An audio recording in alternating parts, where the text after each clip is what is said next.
Hey guys, do you have a Ferrari tail light that is loose? If so, watch this video. I'm going to show you how to repair them.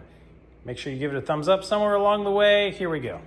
If you don't know how to remove them, that's the first step. I got a video. Here's a link up here. Check it out on how to remove it. All right, so now we can easily see what the problem is. Stud number 1, stud number 2, stud number 3.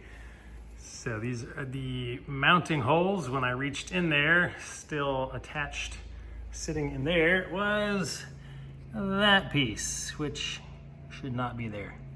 All right, so it's a pretty clean break right here. Wouldn't be too hard to just re-epoxy this back together. Just took a little bit of 2-part epoxy, mixed it around, spread some on the bottom half, spread some on the top half, line them up, set them up here, and I'm just going to let that cure for a while. I'm going to come back after it cures, just put a little bit around the outside to build it up a little bit, make it a little bit stronger, and I should be back in business. While I've got the light out and the epoxy out, I went ahead and filled in some of these cracks with epoxy where it has not cracked yet, just to add some strength.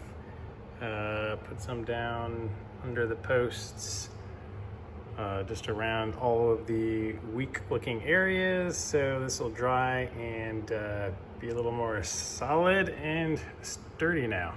There's also a tiny little micro crack happening here where that silver bolt is going in, so I went ahead and put some epoxy on that as well.